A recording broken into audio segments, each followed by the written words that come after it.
Et c'est le moment de prendre la direction de Bordeaux parce que vous le savez, tout l'été, on suit les bons conseils des libraires de Mola, la première librairie indépendante de France qui est notre partenaire pour le 6e été consécutif. Et pour cela, on rejoint bien évidemment Stéphane Place. Bonjour Stéphane. Bonjour Lionel, bonjour à tous. Alors aujourd'hui, une fois n'est pas coutume, Stéphane, c'est de la poésie que vous nous proposez, mais là c'est une poésie moderne que l'on découvre dans ce livre intitulé Le Déversoir, des poèmes écrits par Arthur Teboul.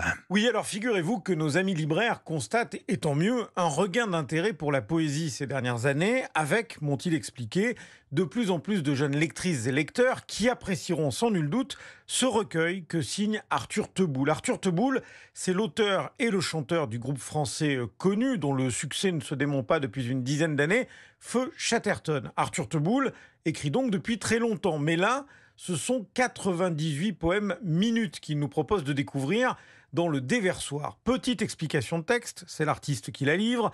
Un poème minute, c'est un poème instantané, écrit en un temps compté, un sprint d'écriture en quelque sorte, pour mieux laisser libre cours à une inspiration, une divagation, à l'imaginaire aussi, une écriture automatique spontanée. C'est joli, émouvant, drôle. Libraire chez Mola, Pierre Coutel a beaucoup aimé Le Déversoir. Il y a une dimension de performance, mais ce qui est très agréable dans le cas d'Arthur Teboul, c'est que c'est une performance extrêmement ludique. C'est-à-dire ce dont il va partir, ça va être effectivement les objets qu'il a sous les yeux. Il peut parler d'une frite parce qu'il a mangé des frites, il peut parler d'une perle, il peut parler d'une montre, il peut parler aussi bien d'un nuage.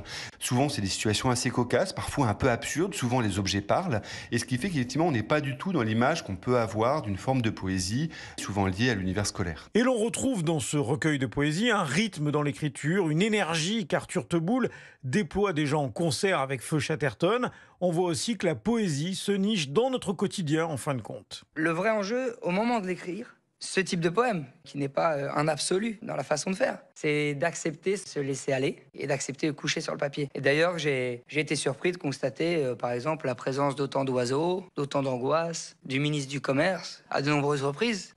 Dans un courrier administratif très procédurier, il est obligatoire de joindre le papillon joint à votre règlement. Si on est attentif, on peut trouver dans les choses les plus prosaïques aussi des moments un peu poétiques. C'est un recueil qui désacralise un peu l'expression poétique, ou en tout cas l'idée que l'on s'en fait parfois, difficile d'accès, etc., etc. Là, pas du tout. C'est très agréable d'aller picorer dans ce livre. En attendant un bus, un train, que sais-je, une pastille poétique qui vient embellir le présent, un poème instantané, comme une soupe ou une photographie, insiste avec humour Arthur Teboul. Le Déversoir d'Arthur Teboul, c'est publié aux éditions Segers. Merci Stéphane Place. Moi j'aime bien l'idée d'aller picorer un poème ou deux en attendant.